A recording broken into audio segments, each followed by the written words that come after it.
दस्तक में बात आज एक ऐसी दस्तक की जो 2014 से पहले 2013 के बजट ने दे दी है क्या? दरअसल ये बजट नहीं, चुनावी पंजा है क्या?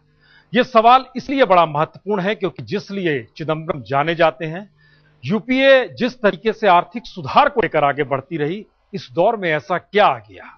न टैक्स की बात, छूट की बात, न उपभोक्ताओं को राहत देने की बात, न किसानों को लेकर जो लॉलीपॉप थमाने की बात जिसका आरोप तमाम राजनीतिक दल लगा रहे हैं, इसके मतलब निकाले क्या जाए। लेकिन इन सब के बीच कहीं ना कहीं सामाजिक क्षेत्र और हाशिए पर पड़े लोगों को लेकर सरकार के माथे पर चिंता भी, और उस दिशा में क्या जाता हुआ बजट।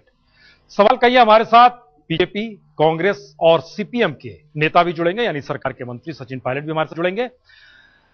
लेकिन आइए हम पहले एक रिपोर्ट आपको दिखाते हैं। इस रिपोर्ट के जरिए सामने एक चीज आएगी कि दरअसल इस बजट का मिजाज है क्या।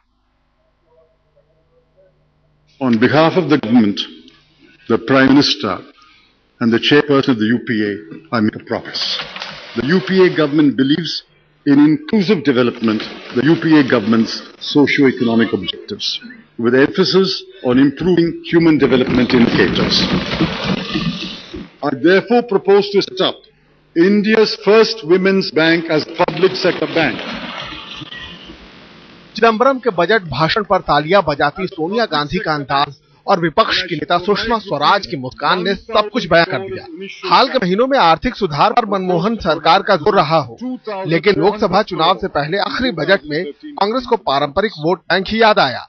चुनावी गणित में उलझे चिदंबरम के बजट भाषण में कांग्रेस का हाथ महिलाओं, दलित वर्ग, आदिवासियों, अल्पसंख्यक और गरीबों के साथ दिखा, जिसके वोट की बदौलत कांग्रेस बहुमत के साथ जीतती रही। The UPA government believes in inclusive development. Budget में महिलाओं से जुड़ी योजनाओं के लिए करीब 1 लाख करोड़ रुपए चिदंबरम ने बांट दिए। दिल्ली गैंगरेप पीड़ित को श्रद्धांजलि देते हुए सरकार ने 1000 करोड़ रुपए के निर्भया फंड का ऐलान किया। इस फंड के जरिए महिलाओं के सशक्तिकरण पर जोर दिया जाएगा। महिलाओं की सुरक्षा के लिए नए कार्यक्रम तैयार होंगे। इसके अलावा सरकार ने 1000 करोड़ की शुरुआती लागत से देश का पहला महिला बैंक भी बनाने का ऐलान किया। प्रेग्नेंट महिलाओं के लिए 300 करोड़ रुपए का फंड बनाया गया, तो बच्चों को कुपोषण से बचाने के लिए भी खास योजना तैयार की गई। We stand in solidarity with our girl children and women, and we pledge to do everything possible to empower them and to keep them safe and secure. I propose to set up a fund.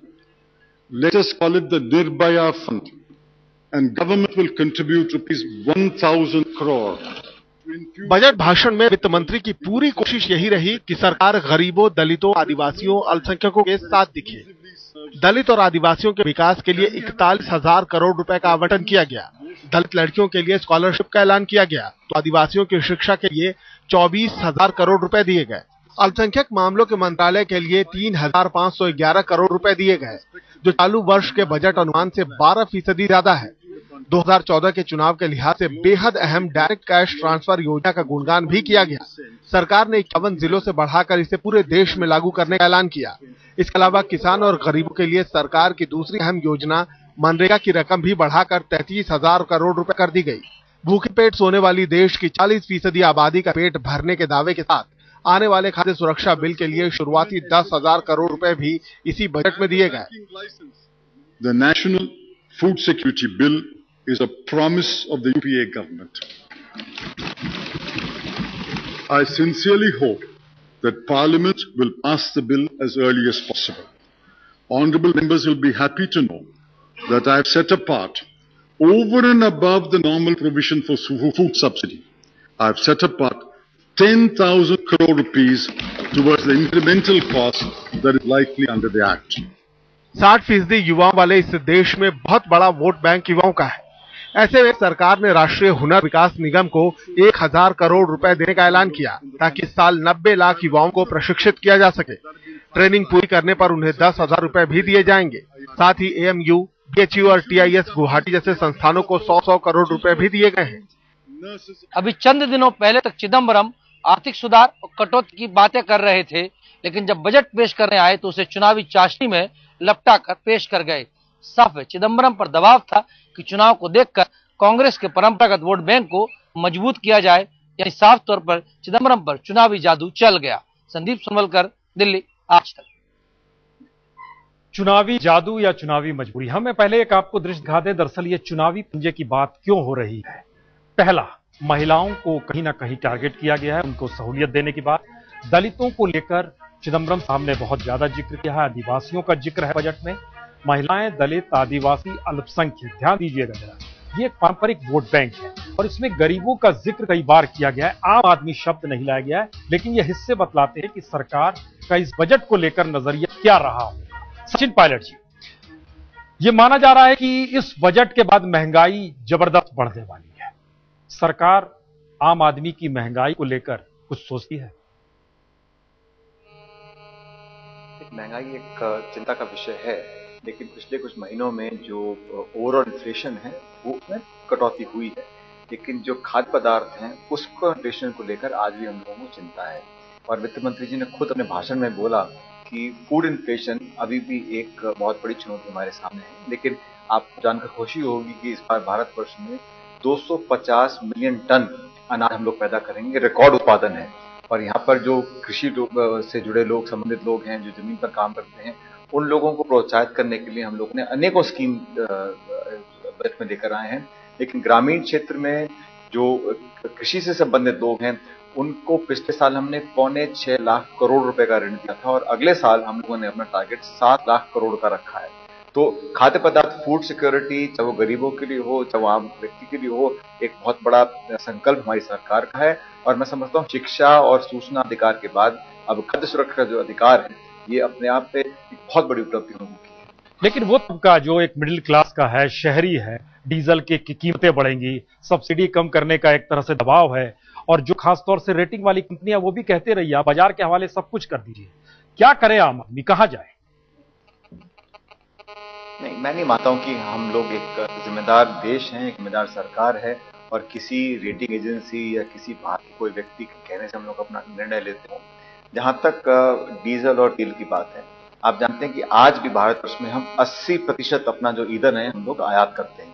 और जब अंतर्राष्ट्रीय बाजार में कीमत $150 पर barrel हो जाएगी तो हम लोगों को कहीं ना कहीं उस कीमत को चुकाना पड़ेगा, क्योंकि हमारे पास संसाधन तेल के और कोयले के, गैस के इतने हैं नहीं जितनी हमारी आबादी है। खपत बड़ी है, बिजली की मांग बड़ी है। उसके साथ साथ हम लोगों ने कोशिश की है कि आम जन की जो आमदनी है, चाहे वो मिडिल क्लासेस हों, उदाहरण के तौर पर जो नौजवान लोग हैं, पहली बार मकान लेना चाहते हैं, उनके रियायत दी गई ताकि उनको प्रोत्साहित हम लोग कर सके। कंस्ट्रक्शन बिजनेस में, रियल एस्टेट में, इंफ्रास्ट्रक्चर में, स्किल डेवलपमेंट, जब तक नौजवानों के हाथ में वो धनराशि और पूंजी नहीं आएगी तब तक अपने आप को पैरों पर वो खड़ा नहीं कर सकते। लेकिन शिक्षा के साथ साथ वो स्किल डेवलपमेंट और वो जॉब क्रिएशन, वो भी उसके साथ हम लोगों ने बजट में प्रावधान रखा। जी, राजीव प्रताप रूडी जी, एक बड़ा शिफ्ट हम देख रहे हैं जो बजट का इस बार का नजरिया है। माना यह जा रहा है कि शहरी लोगों को इग्नोर किया गया है, मिडिल क्लास को इग्नोर किया गया है। सवाल अब बड़ा सीधा है, इग्नोर क्यों ना किया जाए?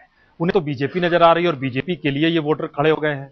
तो अपना एक वोट बैंक बनाने की दृष्टि से सरकार देख रही है कि यह भी नजरिया सामने आ रहा है। तो इसको लेकर क्या रास्ता निकाला जा सकता है? या आप लोग, अब तो विकल्प बीजेपी भी नारे में आपके जुड़ गया है, जो कल से आपकी बैठक शुरू होने वाली है, लेकिन इस बजट को लेकर क्या आपका कहना है, क्यों विरोध हो रहा है?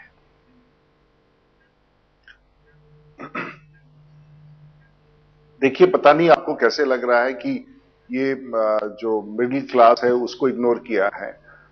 इस बजट में आखिर में किसके लिए बजट आया है और किसके लिए जो 1.5 घंटे का जो अभिभाषण हुआ वित्त मंत्री का, आखिर में उसमें बड़ा मैसेज क्या था? हम जब भी बजट देखते हैं, देश के लोग जब बजट देखते हैं, तो बजट से उम्मीद की जाती है कि जब हम बजट समाप्त हो तो एक उत्साह जगे, लोगों में लगे कि आज हमारे घर में भी इस बजट का कुछ लाभ हुआ है। देश में खास करके वैसे तबके के लोग जो सरकार की तरफ देखते हैं कि उनका जीवन स्तर ऊपर हो। लेकिन इस बजट के बाद पता ही नहीं चला कि इस बजट में सरकार ने क्या देने का प्रयास किया। जहां एक तरफ से सरकार ने पूरा जो उत्पाद था, जो सकल घरेलू उत्पाद था, जो 8% से घटके 5% हो गया है, ये भी सरकार ने नहीं बताया कि आगे आने वाले दिनों में हम इसे 8% या 9% कैसे पहुंचाएंगे। तो अगर आप देखिए तो इस बजट में कोई बड़ा मैसेज नहीं है। जहां एक तरफ पेट्रोल के दाम बढ़ रहे हैं, डीजल के दाम बढ़ रहे हैं, घर में रसोई गैस के दाम बढ़ रहे हैं, उस पर राशनिंग लगाया जा रहा है। तो एक सामान्य आदमी को एक बजट से जो राहत मिलनी चाहिए, जो संवाद जाना चाहिए, जो करोड़ों लोग रूडी साहब, हमें लगता है जिनसे भी, रूडी साहब देखिए, हम आपके पास आ रहे हैं, हम खाली एक चीज जानना चाहते हैं रूडी साहब, हम एक चीज जानना चाहते हैं। आप ये बात का जिक्र कर रहे हैं, लोगों की भी ये राय है कि हाँ ऐसे हो गया, लेकिन अगर आपके सामने ये सारी चुनौती, आर्थिक चुनौती मौजूदा वक्त में रहती है, आपके पास क्या विकल्प थे? किस रूप में आप नकेल कस सकते थे? कीमत ना बढ़े, पेट्रोल डीजल की क्या करते आप?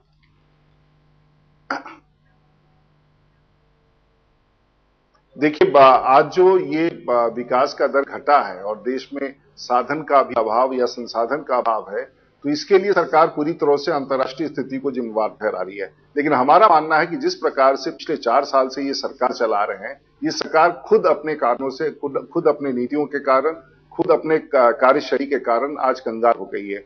और वैसे स्थिति में अपनी कमजोरी को छिपाते हुए दुनिया के ऊपर उंगली उठा के कहना कि दुनिया की आर्थिक स्थिति अच्छी नहीं है, इसलिए हम इस बदहाली की अवस्था में हैं, शायद ये स्वीकार्य विषय नहीं है। और इसीलिए हम लोगों ने बार बार कहा कि सरकार अपनी कमी को छिपाने के लिए कहीं ना कहीं बाहर इशारा कर रही है, दूसरे पर इशारा कर रही है, जो अनुचित है। सरकार का अब सरकार का स्वयं आप देख ले, सरकार का बड़ा फ्लैगशिप स्कीम था मनरेगा, जो जिसके लिए पिछले बार सरकार ने 40,000 करोड़ आवंटित किया था, जो देहात में मजदूरों को रिलीफ देने के लिए, उन्हें वेतन भत्ता देने के लिए उपयोग किया जा रहा था। उसे घटा के सरकार ने 33,000 करोड़ कर दिया। आप किसी भी योजना को उठा के देखें जो सरकार ने, चाहे वो गरीबों का मामला हो, मजदूरों का मामला हो, किसानों का मामला हो, आप बताइए कि किस प्रकार से निवेश की बात उन्होंने कही। कहां कौन सा निवेश ऐसा है जिसमें देश में रूडी साहब एक चीज समझिए, रूडी साहब एक चीज समझिए, रूडी साहब जो बात आप कह रहे हैं आप समझिए। देखिए, पूरा देश सुन रहा है और हमने खासतौर से बहुत मेहमानों को बुलाया नहीं है। इस देश में लोग अगर विकल्प चाहते हैं तो वो आपकी तरफ क्यों देखें, हम यही तो जानना चाह रहे हैं। क्योंकि आप लगातार कांग्रेस पे अटैक कर रहे हैं, हम मान रहे हैं जो हालात है देश के सबके सामने है। आप होते तो मनरेगा को लेकर क्या कहते, फूड सिक्योरिटी बिल को लेकर क्या करते, जो हाशिए पर तबका जिसके लिए लगी, क्या करते आप बताइए तो कैसे? आप छोड़ दीजिए, देश के लोगों ने तय किया, मैं बता देते हैं। देश के लोगों ने यह तय किया कि हम सरकार में वापस नहीं आए, ठीक है, हमने स्वीकार किया। लेकिन आज भी अगर मानक इस देश के विकास की चर्चा की जाती है, चाहे अंतर्राष्ट्रीय स्तर पर या देश के स्तर पर, तो अटल बिहारी वाजपेयी की सरकार की जाती है। जो इस देश में, चाहे देहात में अगर आप सड़कों का निर्माण देखें तो अटल बिहारी वाजपेयी की सरकार ने कराया। और इस देश में पहली बार लोगों ने देखा कि अंतर्राष्ट्रीय स्तर का सड़कों का निर्माण कब हो सकता है, तो इस देश में सबसे पहले, चाहे वो चतुर्भुज योजना हो या बाकी सड़कों की योजना हो, अटल बिहारी वाजपेयी की सरकार। तो हम लोगों ने तो इस देश में बहुत सारे ऐसे मानक स्थापित कर दिए हैं। ठीक है, हम सरकार में वापस नहीं आ पाए, लेकिन देश के लोग ये मान के चलते थे कि चाहे वो मुद्रास्फीति का दर हो, महंगाई पर रोक हो, जो बड़े आंदोलन, चाहे वो हवाई यात्रा का आंदोलन हो या फिर सामान्य रूप से इस देश में देखा जाए, तो वो अटल बिहारी वाजपेयी की सरकार ने मानक स्थापित किया था। और हमें कोई प्रमाण देने की आवश्यकता नहीं है, हम लोगों ने इस देश में करके दिखाया है। और आने वाले दिनों में जब भी भारतीय जनता पार्टी को मौका मिलेगा, हम फिर से करके दिखाएंगे कि देश में विकास का दर और उसके साथ साथ सामाजिक समरसता को रखते हुए, चलिए हम समझ रहे हैं। देखिए सचिन पायलट जी, एक छोटा सा कमेंट चाहेंगे, हमारे साथ सीताराम येचुरी भी जुड़ रहे हैं, लेकिन एक कमेंट आपसे चाहेंगे। निशाने पर तो सरकार है आम लोगों के, सवाल यह है कि विकल्प को लेकर जनता के बीच एक भ्रम हो सकता है कि क्या विकल्प होगा, पता नहीं, सारे राजनीतिक दल एक तरीके हैं, नेता एक तरीके हैं क्या, लेकिन निशाने पर हैं। और इस बजट ने उस निशाने को कम नहीं किया है, बहुत तीखा कर दिया है। सचिन जी। जी, राजीव जी बड़े मेरे सम्मानित सहयोगी हैं पार्लियामेंट में, लेकिन मैं उनका ध्यान आकर्षित करना चाहता हूं कि हमारी सरकार को आज 8.5 साल हो गए और इन 8.5 सालों में जो सबसे निचला जीडीपी का नंबर है, जो सबसे कम ग्रोथ हमारी है, वो एनडीए के शासनकाल में सबसे ज्यादा ग्रोथ थी।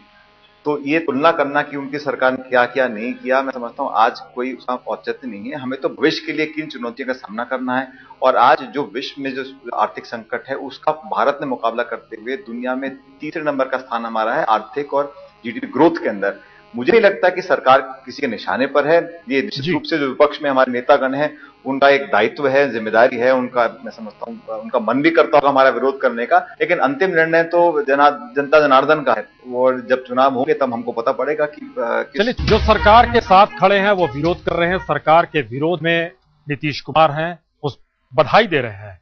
ये एक पॉलिटिकल बजट है किस रूप में? सीताराम येचुरी साहब, इस बजट को लेकर क्या ये माना जा सकता है कि बजट सरोकार से हटकर है? येचुरी साहब, आवाज आ रही है ना? जी बताएं। जी आ रही है, मतलब जी बिल्कुल। देखिए, बजट के साथ अब आने वाले साल में जो चुनाव हो रहे हैं उसके साथ जोड़कर मत देखिएगा, क्योंकि ज्यादातर चुनाव के लिए जो करनी होगी वो कामें जो है बजट के बाहर ही हो सकते हैं। जो सरकार के पास 3 जो मुख्य बातें हैं जिसके आधार पर हम समझते हैं कि वो चुनाव में जाएंगे, वो है डायरेक्ट कैश ट्रांसफर वाली बात, जिसके लिए अलग से कानून बनाने की जरूरत है। एक है आपका वो लैंड एक्विजिशन एक्ट, वो लैंड जमीन जिस तरीके से आप उसकी एक्वायर करेंगे उसके बारे में अलग कानून बनाने की जरूरत है। और तीसरा है फूड सिक्योरिटी एक्ट, उसके लिए भी अलग कानून की जरूरत है। ये तीनों जो है बजट के अंदर नहीं आएंगे, जिसके आधार पर जो है वो चुनाव में मेरे हिसाब से वो शायद जाएंगे। तो खैर बजट का काम जो करना था वो यही था कि आज दुनिया के अंदर एक बहुत बड़ा और गंभीर आर्थिक संकट है। इस आर्थिक संकट के समय पर अगर अपनी देश के अंदर आर्थिक विकास करनी है और जनता को भी बेहतर जिंदगी देनी है, तो ये जरूरी पड़ जाता था आपको अंदर देखे देश के अंदर, और देश के अंदर की अपने लोगों के हाथ में खरीदने की क्षमता बढ़ाए, ताकि देश के अंदर मांग बढ़े, उस मांग के बढ़ने की वजह से उत्पादन हो, और उस उत्पादन के चलते हुए आप जो है एक आर्थिक विकास भी होगा और एक बेहतर जिंदगी भी लोगों को मिलेगी। सवाल यह आता है कि अगर ये सब करना है तो निवेश करने के लिए साधन कहां से आते हैं। आज के बजट में चिदम्बरम साहब ने खुद बताया कि पिछले साल की फिस्कल डिफिसिट जो है, जो आपकी वित्तीय जो घाटा जो है फिस्कल डिफिसिट, वो है 5,20,000 करोड़ रुपए। और उसी बजट के आंकड़े बताते हैं कि टैक्स की छूट और राहत जो आपने दी देश के अंदर कॉर्पोरेटों को और अमीरों को, वो है 5,73,000 करोड़। यानी आपके घाटे से 53,000 करोड़ रुपए ज्यादा आपने टैक्स के अंदर छूट दिया, ये कहते हुए ये छूट जरूरी है वरना आर्थिक विकास नहीं होगी, ये इंसेंटिव है, स्टिमुलस है। उस स्टिमुलस के बावजूद हुआ क्या, आपका मैन्युफैक्चरिंग 6% से 0.1% तक उतराई। अगर वही पैसा सरकार वसूलती है और वसूल कर सरकार जो है सरकारी निवेश से अपना जो इंफ्रास्ट्रक्चर है, सड़कें बनाइए, सिंचाई का साधन बढ़वाइए, अगर ये सब काम सरकार करती है, लाखों की तादाद में नए नौकरियों की सृष्टि होती, और उनके हाथ में जब पैसा आता उनकी तनख्वाह की, वो जब खर्च होते मांग बढ़ता है, जिसके चलते हुए उत्पादन भी बढ़ेगी और आर्थिक विकास संभव होता है। ये विकल्प सामने था। हम इस पे आपने देखिए एक बड़ी बेसिक चीजें उठाई है जो रिफॉर्म को लेकर था, येचुरी साहब आपने बहुत बेसिक उठाई है, और हम उसमें कुछ सवाल भी जोड़ेंगे। चर्चा शुरू करें, पहले हम सीधे सईद के पास चलते। सईद, जरा बता दीजिए कि दरअसल क्या महंगा हुआ, क्या गड़बड़ी कहां पर हुई, और इन सब के बीच बजट का मिजाज कहता क्या है जो महंगे सस्ते को लेकर है।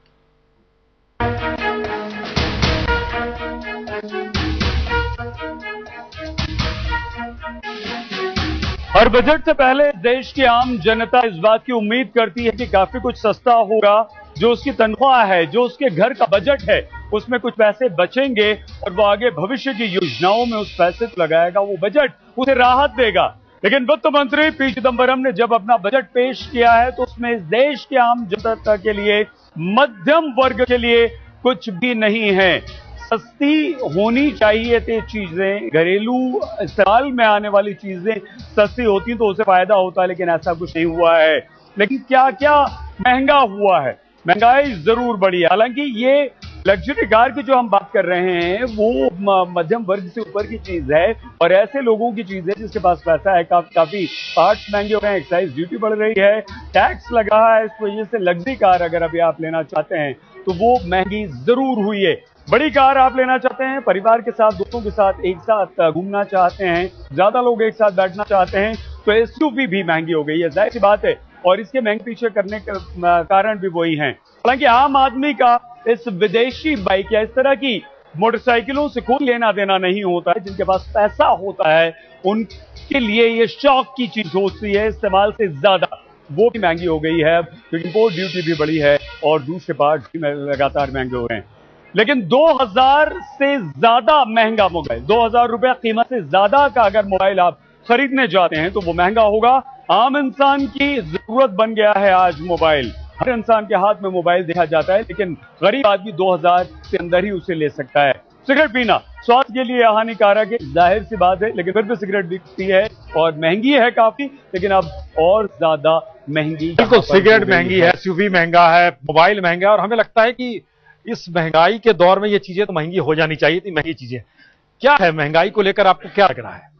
देखिए, जैसे डीजल और पेट्रोल के दाम बढ़ रहे हैं, सरकार की कोई सोच नहीं है कि इसकी खपत कम कैसे की जाए। दिल्ली में मेट्रो के नाम पे एक पब्लिक ट्रांसपोर्ट है जो वाजपेयी जी ने चालू की थी, उसके बाद कोई इनिशिएटिव नहीं है। हाईवेज के ऊपर जो एक काम चल रहा था कि अच्छे हाईवेज होंगे, पेट्रोल डीजल की खपत कम होगी, उस पर कोई इनिशिएटिव नहीं है। तो गवर्नेंस की बहुत कमी है। गवर्नेंस की कमी की वजह से महंगाई, कोई भी चीज कंट्रोल में नहीं। महंगाई को लेकर लोगों की राय जो है वो अलग। जी बोली। ऐसा है, हम गांव से बिलोंग करते हैं।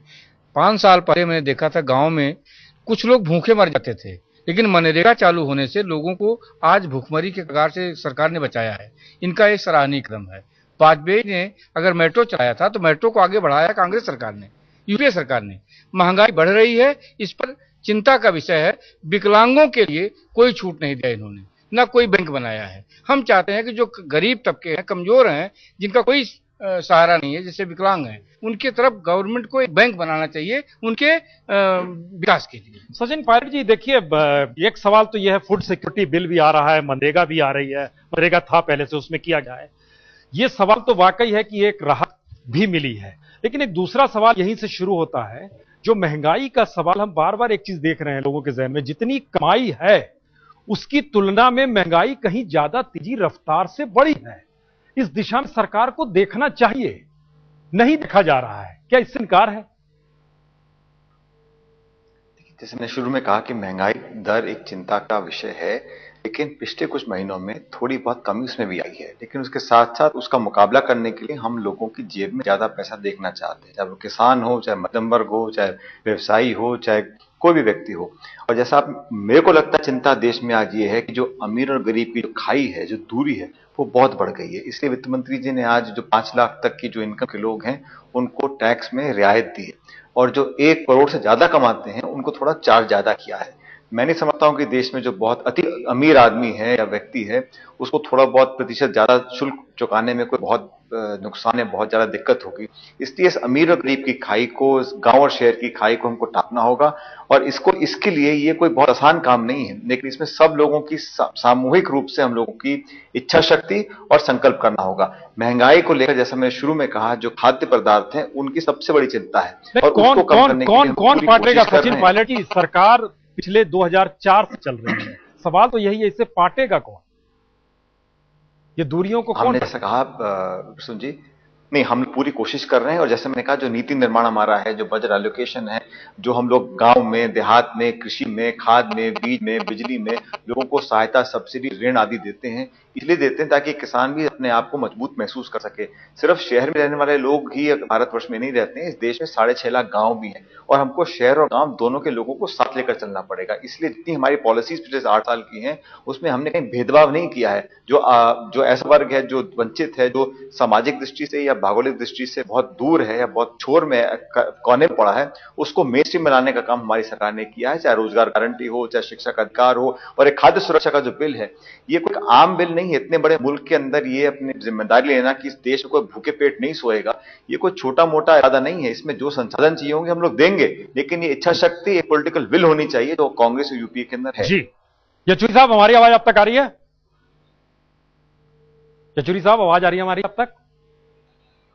जी जी, आ रही है भाई जी। जो सरकार, सचिन पायलट चूंकि हमारे साथ, वो एक चीज बार बार कह रहे हैं कि देश बड़ा विस्तृत है और अब बेसिक चीजों को देख रहे हैं, और बेसिक चीज में जाहिर है मनरेगा का जिक्र हो रहा है, फूड सिक्योरिटी बिल का जिक्र हो रहा है, रोजगार देने के भी सवाल उठ रहे हैं, शिक्षा और स्वास्थ्य की बात भी उठ रही है। क्या बैलेंस है?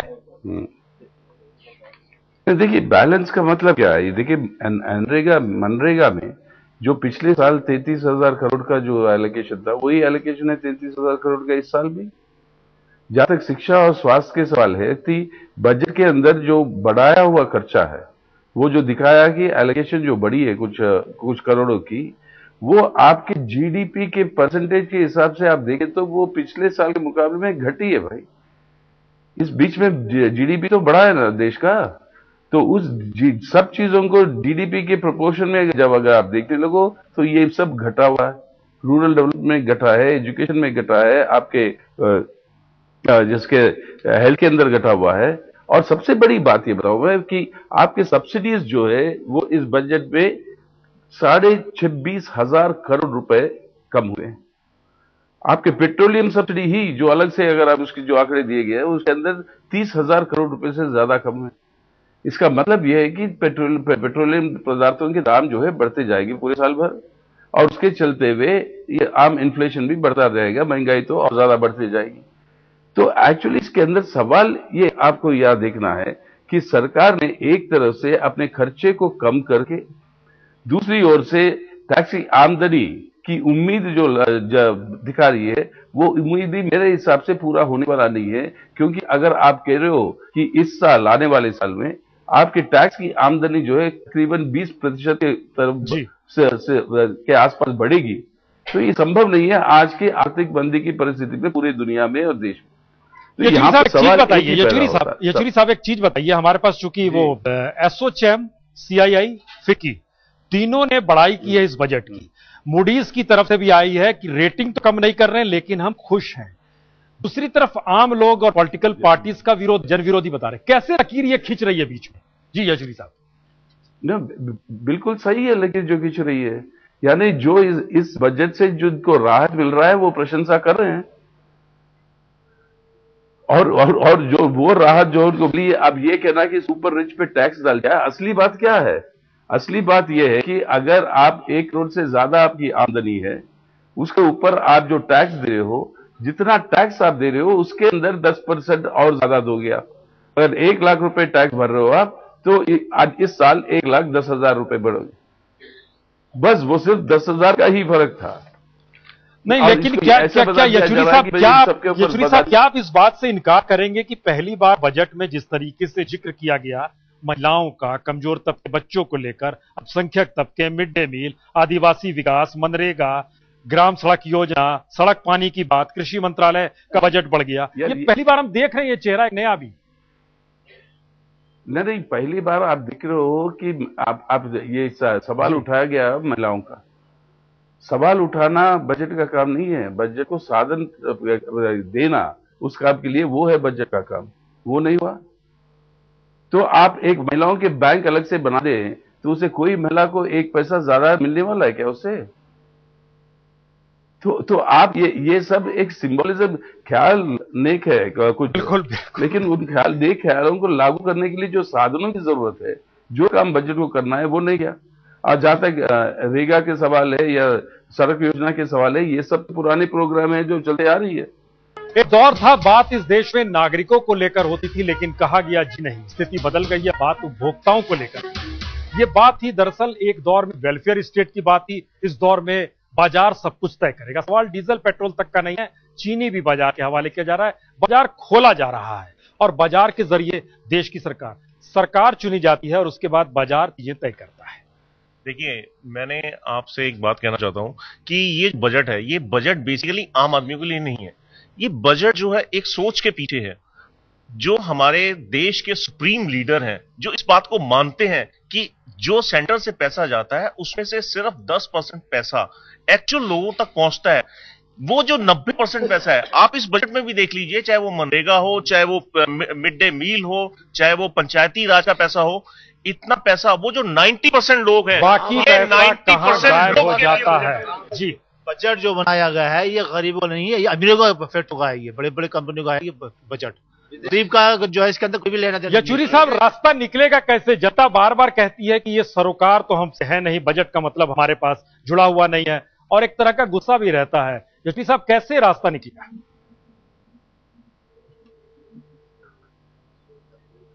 येचुरी साहब, हमारी आवाज अब तक आ रही है? चलिए, आवाज नहीं जा रही है। सचिन पायलट जी, आप कैबिनेट मिनिस्टर हैं और सरकार चल रही है, अब सामने एक चुनाव खड़ा है और चुनाव के लिए वाहिद जाहिर है आपको जनता के बीच में ही जाना होगा, ये एक सच है। अब ये बात सामने है कि दरअसल अगर ये बजट मापदंड है तो इस बजट के मापदंड पे आपको लगता है कि आने वाले वक्त में जनता आपके साथ खड़ी हो जाएगी? देखिए, मेरा इस बात का जवाब मैं इस प्रकार दूंगा। एक वहां पर हमारे भाई ने बोला कि पैसा 90% जाता कहां पर है। हिंदुस्तान में एक फेडरल स्ट्रक्चर है, गांव में पंचायत है, सरपंच है, प्रधान है, ब्लॉक है, जिला है, प्रदेश है, फिर राष्ट्र की सरकार आती है। इन तमाम जो परत हैं, इसमें कहीं ना कहीं कोई ना कोई गड़बड़ी है, इस बात को सब लोगों ने स्वीकार किया है। हम लोगों ने कोशिश करी है कि टेक्नोलॉजी का प्रयोग कर जितना जो सरकार जनता का पैसा है वो आम जन तक सीधा पहुंच सके। ये आधार की जो योजना है और डायरेक्ट बैंक ट्रांसफर कराना चाहते हैं कि व्यक्ति का पैसा, आम खून पसीने की गाड़ी कमाई है व्यक्ति की, वो सीधा उसके जेब में जाए, वो किसी दलाल, किसी सरकार, किसी राज्य, प्रदेश, जिले, किसी के हाथ में ना लगे, सीधा उसके खाते में चली जाए। और इससे बड़ा मैं समझता हूं क्रांतिकारी कदम इस देश की आम जनता के लिए कोई नहीं हो सकता। इसलिए हम लोग तो पारदर्शिता के साथ चाहते हैं कि सारे संसाधन, पैसा लोगों की जेब में खुद सीधा पहुंच जाए और अपने आप वो निर्णय करें उसको उस पैसे का क्या करना है। ये बोलना कि ये बजट सिर्फ उद्योगपतियों के लिए है, अमीरों के लिए है, सच्चाई से बहुत परे है। इसमें हर वर्ग का, खासकर जो गरीब तबका है, जो आज भूखे पेट सोता है, उसकी दर्द को हम लोगों ने समझते हुए सारा नीति निर्माण किया है। और हमारी तो पार्टी और सरकार की दोनों, चलिए हम एक आखिरी दौर में आ गए और आखिरी सवाल, गरीबी को हम खत्म करना है। जी हमने सुना। नहीं आप अपनी बात बताइए, क्या लगता है? आखिरी हम क्लोज कर रहे हैं। असली बात ये है, आप ये कह रहे हैं कि ये जितना आप अपनी बात कहें, नहीं आपको क्या लगता है? उसी की बात करें, वो पैसा गरीब की जेब में नहीं जाएगा। आप पैसा मत दें, गरीब को पैसा नहीं चाहिए, वो आपकी भीख पर जिंदा नहीं रहना चाहता। गरीब ये चाहता है कि वो इज्जत के साथ जिए। यही पैसा आप चीजों के सामान के ऊपर अपने टैक्स में रिबेट दें, जिससे पब्लिक को और सस्ता सामान मिले, जिससे उसकी अपनी बजट बढ़े, उसकी अपनी इनकम बढ़े, तब जाके वो बाजार से सौदा के। हमें आपको ये भीख नहीं चाहिए मनरेगा की। ये एक स्थिति है। बहरहाल बहुत बहुत शुक्रिया सचिन, आप हमारे साथ जुड़े, जिस तरह आपका भी। लेकिन जनता की राय आखिर में निकल कर आती है कि जो गुस्सा, आक्रोश है, वो इस बात को लेकर कहीं ज्यादा है कि हमसे कोई जुड़ाव नहीं है और घोटाले हो रहे हैं, घपले हो रहे हैं, और इन सब के बीच हम कहां जाएं? हम ही ने सरकार को चुना है, यह भी दूसरा सच है। संसदीय राजनीति, लोकतंत्र यही कहती है, सरकार भी चुने, उसके बाद बाजार चीजें तय करे। नुमाइंदे हमारे नेता थे, संसद कहती है खुले बाजार में चीजें तय होंगी। रास्ता निकलेगा कैसे? यही पर हम सवाल के साथ छोड़ रहे हैं। जनता भी देख रही है लोकतंत्र का मतलब क्या है, नेता भी देख रहे हैं। बहुत बहुत शुक्रिया नेता हमारे साथ जुड़े हुए थे, सचिन आपका भी, और तमाम लोग हमारे साथ जुड़े, बहुत बहुत शुक्रिया।